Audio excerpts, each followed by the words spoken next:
Hello, everybody. Welcome to today's press conference. We will start out with questions for Coach Troy Taylor, as we usually do. Raise your hand in the Zoom participation box, and we will answer questions as they come in.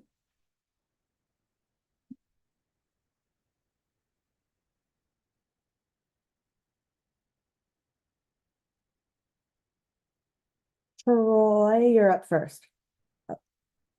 Ben, you're up first. Oh, wow. I beat Troy. Nice. Yeah, just kind of big pictures, kind of what your main takeaways, Coach, from the Virginia Tech game, and just what areas do you most want to shore up after watching that one?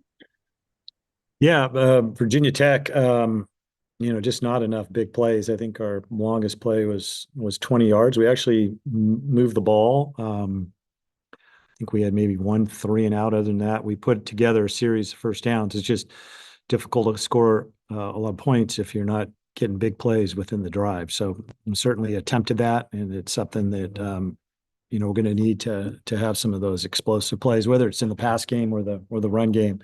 That's something that we need to see more production out of.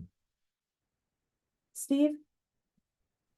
Yeah, first one, Troy, just update on Ashton Daniels. What's his status for the game at Notre Dame?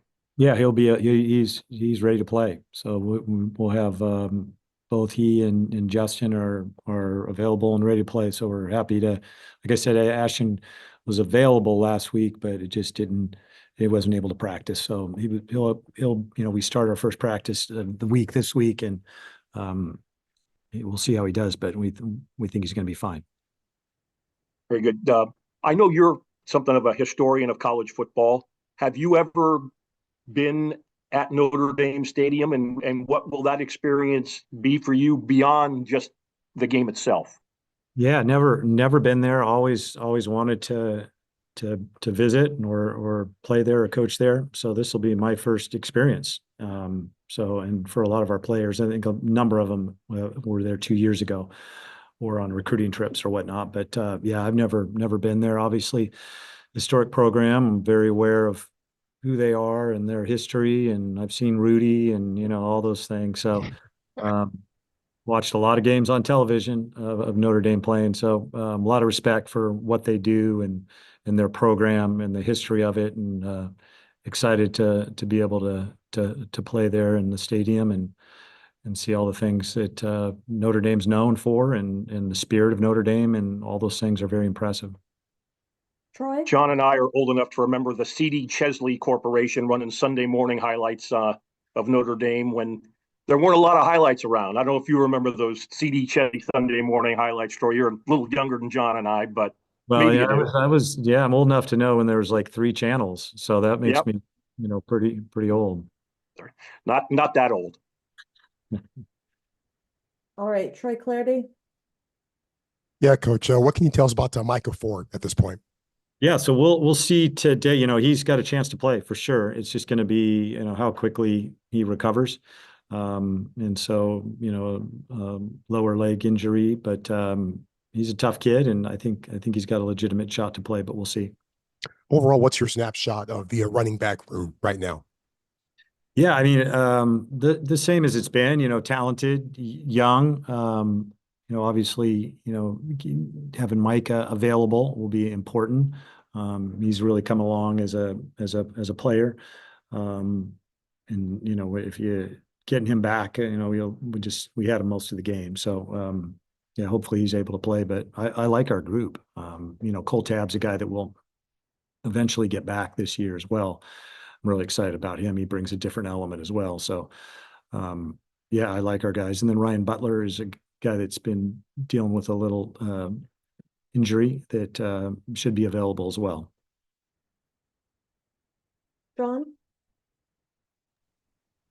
Coach, been a sort of a spate of opposing quarterbacks that can really run.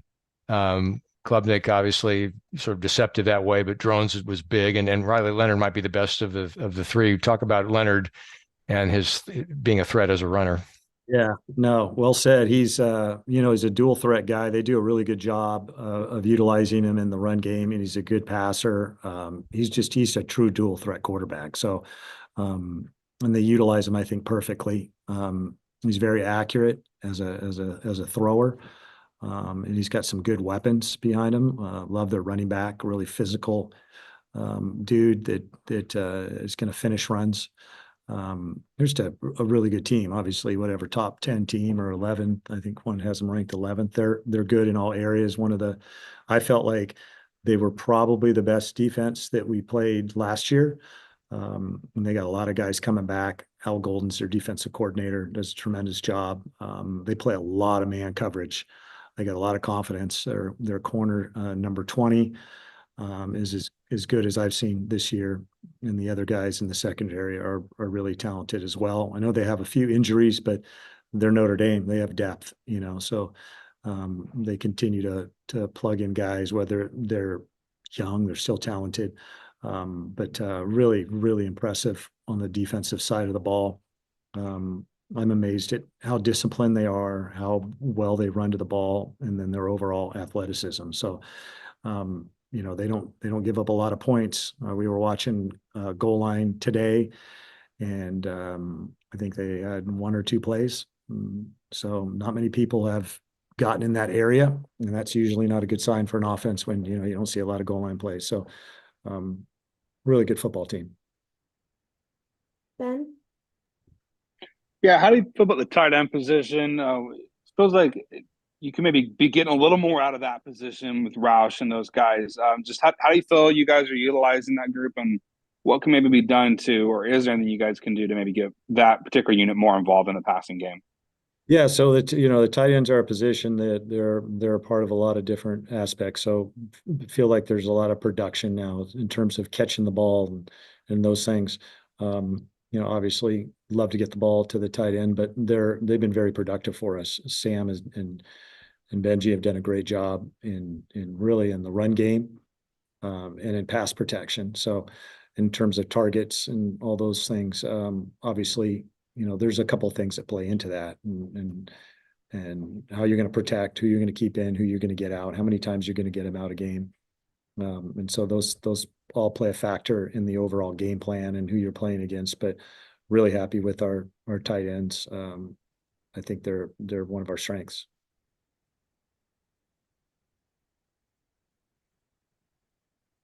Back to Steve.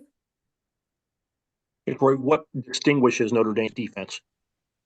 I would say, they're very talented.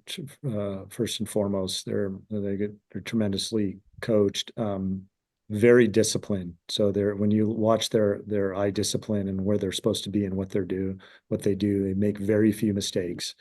They're great tacklers. So when they've got really good speed. So when you talk about those things, that's the things that kind of flash. And then the physicality of the guys up front, and how they play off blocks. They do it all really well. But I'd say the thing that distinguishes them the most is their ability to play man coverage pretty much throughout the game. And they do a nice job of mixing in some zone coverage. But the passing lanes, I mean, the best defense you can play in football really is man coverage with the free safety. And if you got the guys that can do it, and they do. And so it makes the passing lanes very tight. You're able to get pressure on the quarterback. And so just their ability to play man coverage and hold down in the secondary, and then how physical they are up front. Thank you, sir. Ben? Yeah, just kind of talk about with Jay Green being out, what do you guys need to do to kind of shore up that particular spot and just kind of improve the secondary with him out? Yeah, other guys got to step up. So Jay was a guy that was really coming along. And the thing about Jay was he played corner at Washington, and so he had really good coverage skills, but he had great size and physicality. So other guys got to be able to step up. Aaron Morris and there's been a guy, Jay Sean, is going to be a guy that steps up, and a couple other guys. So it's one of those things where in the secondary, if you lose guys, you don't become as versatile coverage wise and things that you can be able to do. So it's very limiting. But that's why you recruit and you coach and you get the other guys ready to play. John? Coach, you can answer this quickly if it was part of your answer to question number one, which I might have missed. But the place of the Notre Dame series, given Stanford in the ACC now, it seems like it's a series that both schools really like. I'm sort of heartened by the fact that Notre Dame embraces the opportunity to play Stanford, just as Stanford embraces the opportunity to play Notre Dame. But there are challenges maybe with the schedule. What's your sort of take on the whole thing? I know it's not set up or formalized for the future, but kind of what can you give us on that? Yeah, I think it's a great rivalry. Obviously, two incredible institutions that I think have a lot in common and have a lot of respect for each other. I know it's a game in the past that I've always kept an eye on and always followed and tried to watch as much as possible. It's been some really good battles. So hopefully it continues. Obviously, television and contracts and conferences and all those things play a role, but I know I certainly would love to continue to play Notre Dame. I hope it continues. Shrey, yes? Is Levi Rogers available to play this week? They don't have any information on that. They're still getting information on that. Thank you. You're welcome.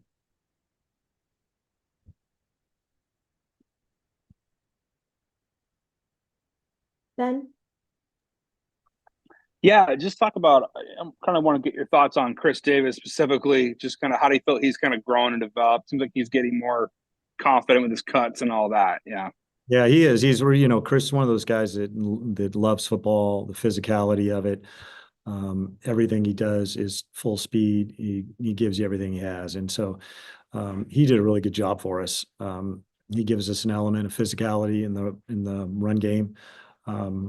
And I think he's getting more comfortable, with the offense, and learning it each week. He's getting a little bit better, which allows him to play more. So, he's a guy that we're going to need. Really excited about him, and just not only because of his physical nature, but also because we feel he has great potential as a pass protector as well.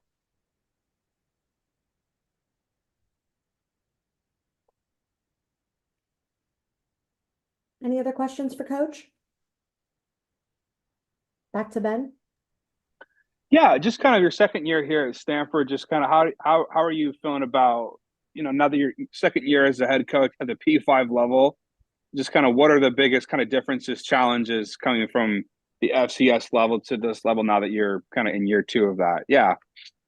Yeah, I'd say just an adjustment in general. I would say building a program and building depth and culture and all those things. I feel great about all those things. We play a tough conference, so we start out here on this last stretch with Syracuse is having a great year, and then on the road, and then Clemson, and then Virginia Tech is a really, really good football team, especially on the defensive side of the ball.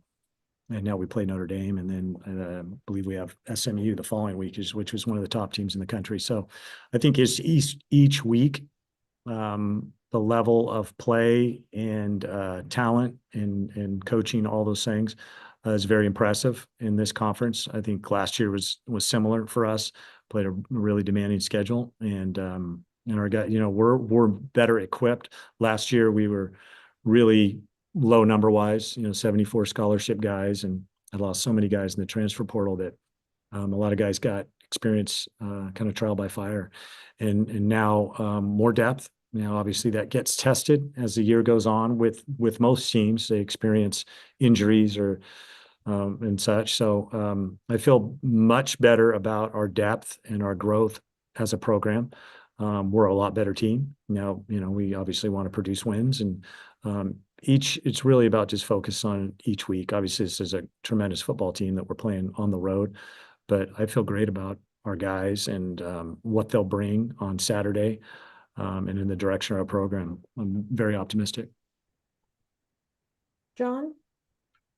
Yeah, Coach, kind of levering off that question, every profession has its ups and its downs. And I know for your profession, head coach of a major college program, losing stuff and you haven't had a lot of it. I mean, you've had success at every stop and you're building a program here, I understand. But sort of how personally do you deal with the result on Saturday? And I mean, do you kind of have a way that you kind of compartmentalize it as you think about what you're going to say to the guys? And then maybe when practice begins, kind of a loss like that, how do you deal with it effectively? I guess I would. Yeah, it's a great question. For me, dealing with losses is, it's one of those things that I have to be able to control my emotions and be able to move forward.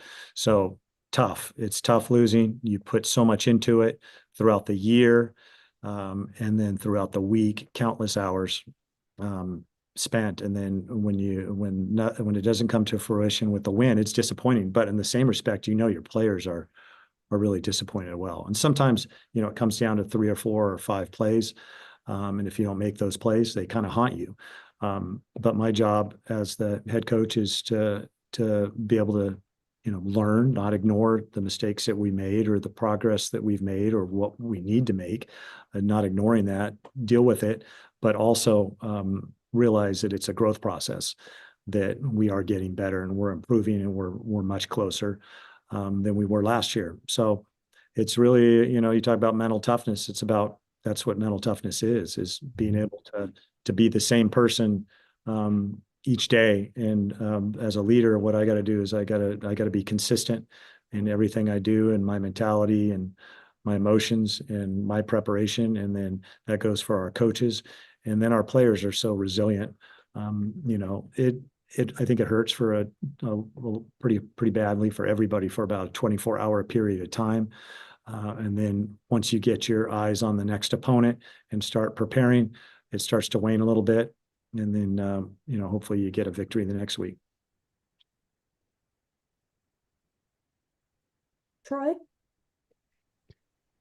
Yeah, Coach, Bay Area college football, obviously something that's very near and dear to your heart, I would imagine. And, it's kind of nice to have the spotlight on Bay Area college football last weekend with both ACC home games being contested here. The commissioner, of course, I'd imagine made the game at Berkeley too, I'd imagine, but was obviously at Stanford. ESPN College Game Day was up in Berkeley. And of course, Cal put its stamp on that show a little bit. How much do you kind of feel like you're kind of carrying the torch and trying to carry the torch for Bay Area college football? How important could last Saturday have been in kind of restoring kind of the consciousness a little bit? And how much do you kind of feel like you're carrying the torch for restoring college football on the Bay Area sports scene a little bit? Yeah. Really just focused on, all my focus and our staff's focus is just really on Stanford football and day-to-day process and preparation. We can't get, into big picture stuff like that. We really got to stay focused on what we're doing. Root for Cal in terms of, got a chance to watch most of the game. But hopefully they do well, and San Jose State and, all the teams really in the Bay Area and California in general, you wish them the best, but we're really focused on our progress, and it's a day-to-day deal. And then obviously, week to week, you play different teams. You see where your growth is, what you need to improve. So you get to shine a little bit of a light on your program and where you're at. And sometimes, you really like what you see. And then sometimes you're like, well, we got a lot of growth to do in certain areas. And then you put your head down and you just continue to work. And then, typically you progressively get better if you're doing the right things and you're doing it consistently and you've got good people around you and are bringing good players, they should improve. There's certain things that play a fact, bad luck and injuries and all those things, but hopefully you'll continue to progress as a program, and we're a better team than we were last year. And hopefully we'll continue that trend. Shreyas? There were, as you kind of discussed, a lot of things to improve up from the Virginia Tech game. What are some of the things that you're proud of from that game? Yeah, I mean, I think, offensively, we were pretty consistent on, being able to move the ball. The lack of big plays really is something that has to be sparked. I thought defensively, We did some good things. We just a couple of crucial third downs. And then special teams wise, maybe not as good as performance as we've had.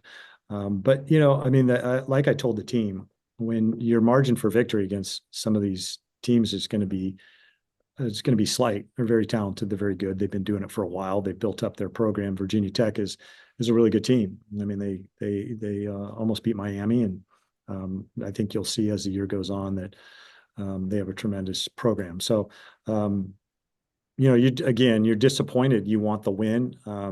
You wish you had 4 or 5 plays over to do again, to make a difference in the outcome of the game and have a shot at the end. But really, very proud of our guys. Our guys play really hard, and we're improving. We just got to be able to finish on a more consistent basis.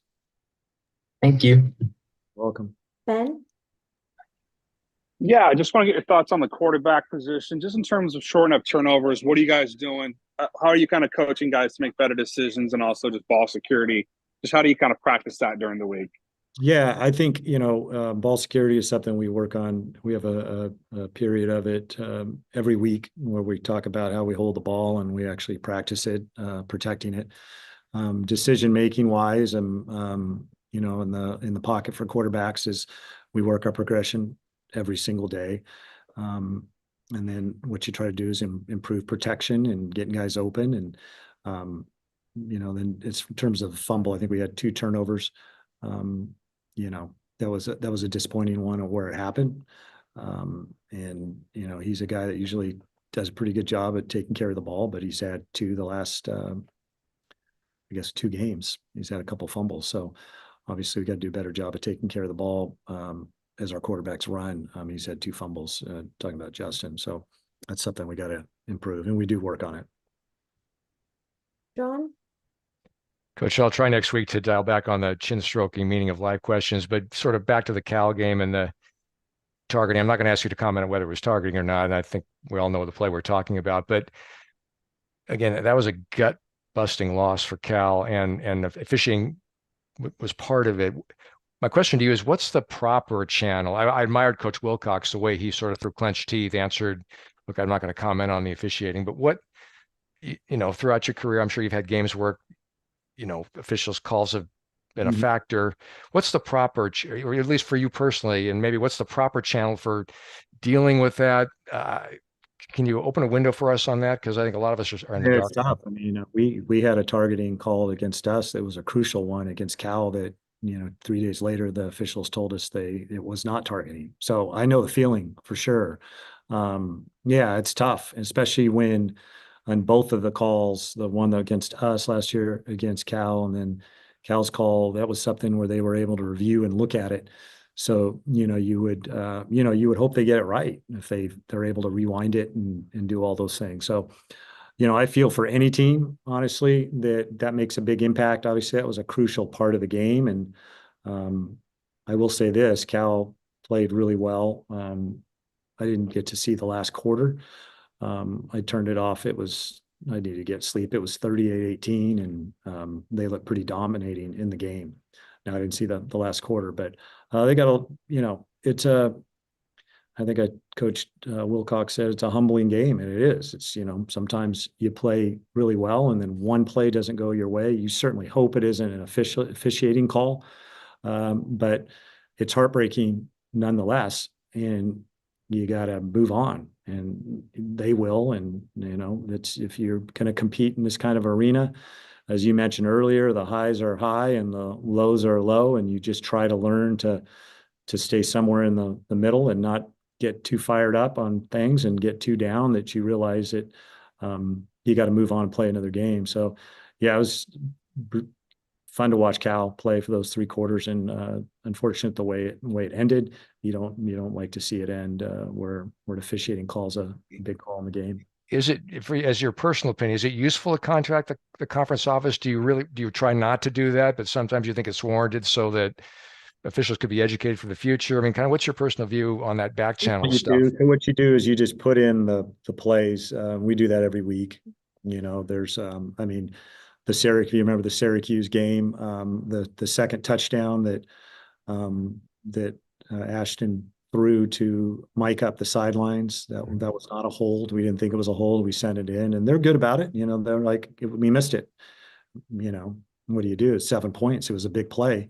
But at the end of the day, you know, nobody really cares. You move on. You know what I mean? It's like you can sit around and feel sorry for yourself, but no one's looking back too far back after a couple of days on the missed calls, and they happen to everybody.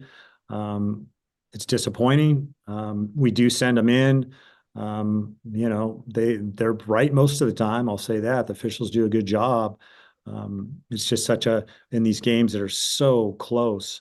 It's heartbreaking when it comes down to a play like that. Now, I get a Syracuse game. It didn't cost us the game, but it certainly could have. Might have cost Cal the game. So it's, but you do send them in. They want you to send them in. They want to get better. They'll give you honest feedback and tell you if they feel like they missed it. But we always send them in, and you know, other than that, we try to move forward, and we don't want to ever blame officials or calls for. There's a lot of opportunities within a game to win it, and you got to take advantage of your own opportunities. Any other questions for Coach? Awesome. Thanks, guys. Go Card.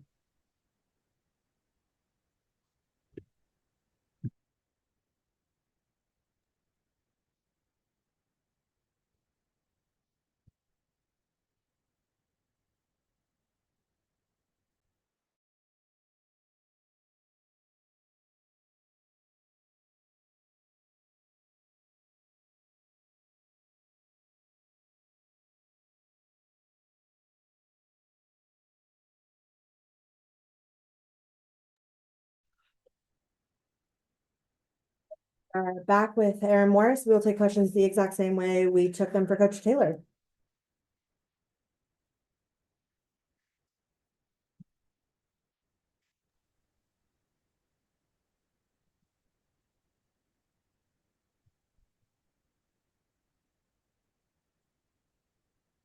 Troy?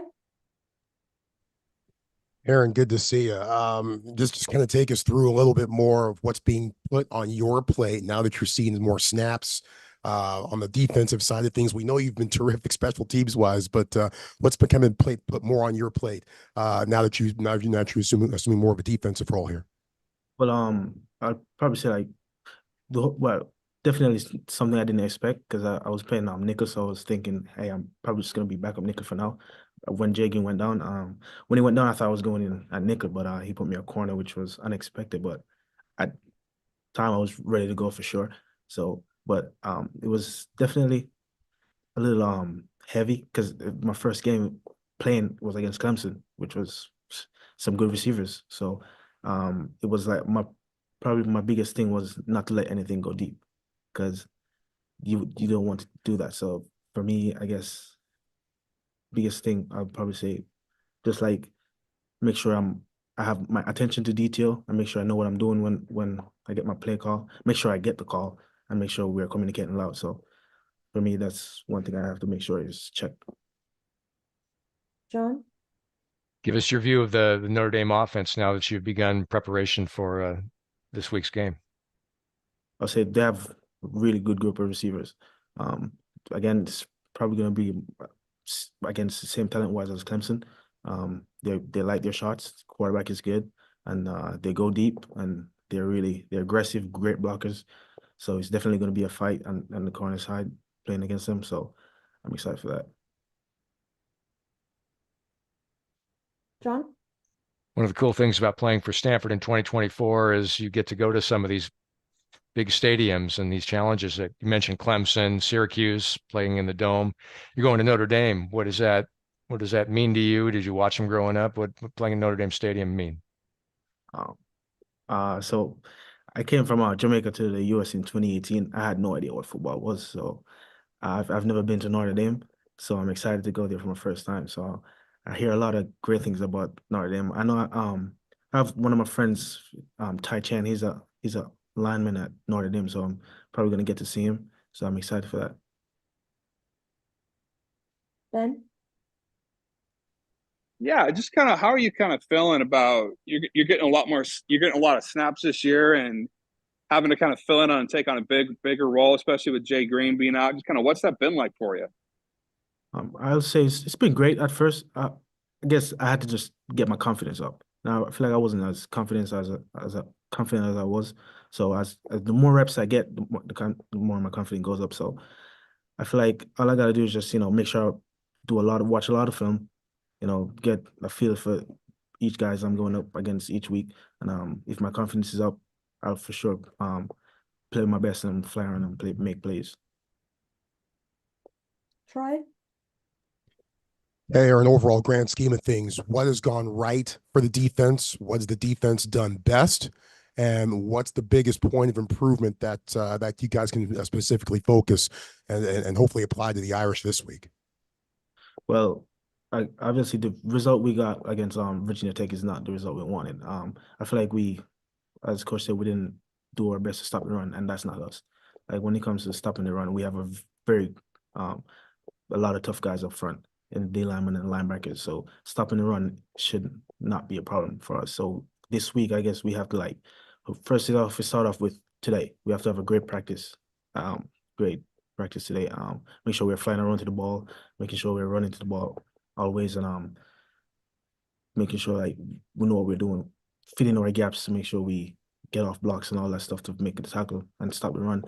Coverage wise, we just gotta make sure we are on our P's and Q's, and just know what we're doing in the backfield, know what they're running, know what they love to do, and make sure we disguise what we can disguise and cover their guys. And once we handle that, I know our guys will get home up front, and that will be a good thing for us. Now, John? did I see right? You were on the Jamaican national cricket team. Am I seeing this right? What was that experience like for you? Yeah, playing for Jamaica was definitely a dream come true because ever since I was younger, my dad used to play cricket, but he didn't get the chances. So growing up, that's all I wanted to do. And my when I was in grade 7, I got the opportunity to play for the under-15 Jamaican national team, and it was amazing. John? Speaking of the defense, talk about Colin Rea a little bit. I mean, we certainly Troy and I on the air have lauded what he's doing, and you watch film and you hear what coaches say. Give us a few comments on your teammate. Colin is a guy that to me, I feel like he does everything right, like technique wise. So when I'm watching practice or watching last year's film, I look at his reps. I look at what he did best. And if you look at him, he's a guy that you don't see a lot of MEs or a lot of messed up techniques or stuff like that. So he's a guy and he's playing nickel and corner. He's a guy that you can put anywhere and he can make something happen. So great guy, great teammate. And he coming in as a freshman, he helped me a lot last year to get understand the plays and understand the coverages and everything. So I'm excited for him to see what he can. I'm sure he's probably gonna make some plays this weekend. So I'm excited. Ben? Yeah, just talk about the secondary. What's the biggest challenge at learning this system under Coach April? Yeah. The biggest challenge for us, Coach Burrell is I'll probably say one of the smartest guys I've ever I've seen. I was watching film with him once, and the play came in, and I'm watching the play, and seeing the call and the call that I'm supposed to make, and in just 3 seconds, he knows what calls to make. So I feel like he makes his schemes, and he knows what he's doing, and he's just for us to execute it. Sometimes it can be difficult because I guess the way he set up the scheme, but for us, all we gotta do is just once we study it and understand what he's saying, it will be good. Ben? Oh, I didn't have a question. Sorry. All right. Any other questions for Aaron? All right. Thank you so much. We'll be back with Jack Blair.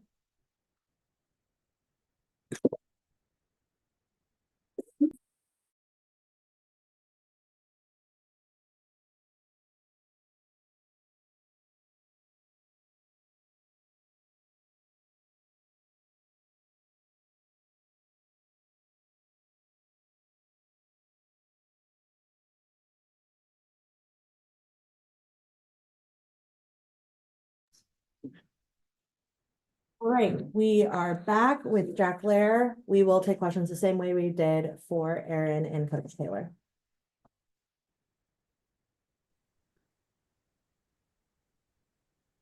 John?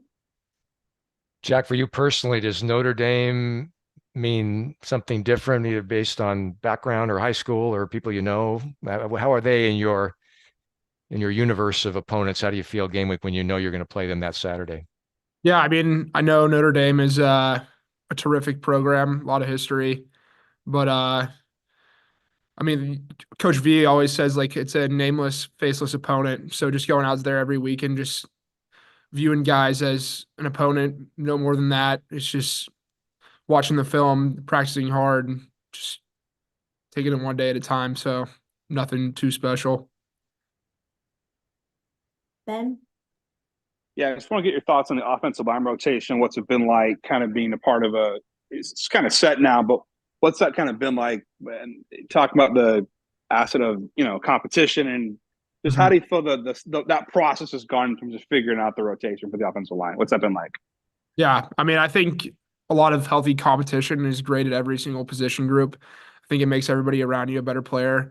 Certainly brings us all closer together as well. I mean, as much as you would think that maybe competition brings tension, I think makes us closer as an offensive line. I think we watch film together every day. We watch with intentionality and really like look at ourselves and look at each other and just try to get better no matter the depth chart or whatever they're doing at practice that day. I think it's really important that we just that sticking together is the biggest thing for this offensive line. I know there's been like a lot of old guys that left 2 years ago when Coach Taylor came in and we had a bunch of young guys, not a lot of experience. I think the ability to come together and like just be a cohesive unit has been a big deal. So like you said, competition is great. Yeah, I think we're looking good. And I think it's been a good coming together this season. So I'm proud of that. Troy? Yeah, Jack, one of the big subplots, I think, offensively for Stanford this year has been how much production from the running backs. Now we've seen that on a couple of games so far this season, specifically Syracuse and Clemson. What sort of things went right during those games in particular from the offensive line standpoint to allow for a bit more production from the running backs, and how can that be applied going forward? Yeah, I think from an offensive line perspective, maybe you're seeing things differently in this year too with kind of the same guys playing more reps. I think better understanding of the scheme. Obviously we've been in the weight room more, getting bigger, more physical, more explosive. I think those are all things that attribute to a good offensive line group. I think we're all seeing the field in a different manner, and we know we got those guys behind us that are super talented, and even though they're young, they're making big explosive plays. So I think that's great to see, and that gives us confidence knowing that when we open up the holes for them, they're going to hit them, and it's going to be big plays every time. So that's been awesome to watch. Ben? Yeah, just what's it been like having two offensive line coaches? Obviously, year two of that for you, but just how have you liked having two offensive line coaches? Go. Yeah, I actually love it. In high school, I had two offensive line coaches as well, so I was kind of used to the system. I know those guys probably hadn't been in a co-offensive line coach role before, but I think they've done a great job of kind of figuring out how to manage us and how to necessarily combine their coaching styles into one cohesive message. I think that's been great, and I think they're even doing a better job in year two opposed to year one. So I think that's been great. Yeah, I actually love the style because you get way more one-on-one coaching opposed to just a singular coach. And then we're able to split up tackles and guards or tackles and interior. So I think that's great. It just allows for more coaching. And yeah, like I said, I had it in high school, so I'm a big fan of it. John? Jack, tell us a little bit about, I mean, you come from one of the pedigreed high schools as far as sports, right? I mean, it's Matthew Stafford, it's Clayton Kershaw. Stanford had a couple kickers of note a generation before you. John Hopkins had the famous kick in the big game in 1990. But tell us about that program. You won a state title. Did that help you transition to big time FBS football? Tell us what it was like to play at Highland Park. Yeah, I mean, it was a great time, a great place to play football. So, I mean, I feel like I'd already been in a bunch of like good environments, big moments on the big stage. Like I played at AT&T Stadium, like, I don't know, 4 or 5 times, and then at the Star as well, and even at Globe Life Park where the old Texas Rangers Stadium was. So I feel like I was used to playing in big environments. Like there always was a big moment. The talent we were playing against was always pretty high. So I was able to see a lot of different things in high school that I think probably helped me a lot at the next level here at Stanford. So Coach Randy Allen winning his coach in Texas high school football, I think when he finishes his career, I know he's like number 2 or 3 right now, but he was great to play under and ran a great program. So he coached Stafford. Yep, he did. Okay. Troy? Yeah, what do you make of what Khil has done so far, starting on this level at left tackle as a true freshman? Yeah, I know I was as a true freshman. It was worlds behind him. I think he's getting a great understanding of the offense even more week by week. So I think you're even going to see further improvement. He's a heck of a player. He moves very fluidly, which is something that's, if you see that at offensive tackle, you kind of just know that you can see a great player early when they're able to move their feet like that. So I think that's certainly positive for us going forward. He's a great player. So I saw that list that came out this week. I thought that was awesome. Totally deserving of such a team. So I think that's great. He's a heck of a player. So I look forward to seeing him develop further. John? Jack, you guys spend so much time in your position in college. I mean, it's like a job, obviously. When you watch football now, when say the professional ranks, I don't mean sort of who do you idolize or anything like that, but at the position you play, who do you watch and say, wow, that's pretty impressive or that's special? And I'm talking about technique here. That maybe the others a name you don't hear a lot about, or It's cut out. Can they still hear me, you think? Yes. Okay. Yeah, I got the question. I grew up a huge Dallas Cowboys fan. So, yep. So it was like Tyron Smith, Zach Martin, Travis Frederick were. I'm just curious about the question. Still there? Okay. Yeah. So those guys were all big time when I was growing up, and I watched those guys all the time. Like Tyron Smith was like the main guy for me growing up. I thought he has very impressive footwork, great hands. I think he's probably like 20%, probably like 15% body fat at like 330 pounds. So he's a freak of nature. So he was always great to watch growing up. Zach Martin was probably a first ballot Hall of Famer the moment he got drafted. So that was great to see. And Travis Frederick was obviously also a very great center. Too bad his career got cut short. But those were all guys I grew up watching very intently. So I mean, I try to model my game after all 3 of those guys. I think they're great players and great guys to watch for anybody. So even when I watch football, I don't even really, on Sundays, I'm not watching the receivers or the quarterback. I just watch the offensive line play. So Any other questions for Jack? All right, thank you.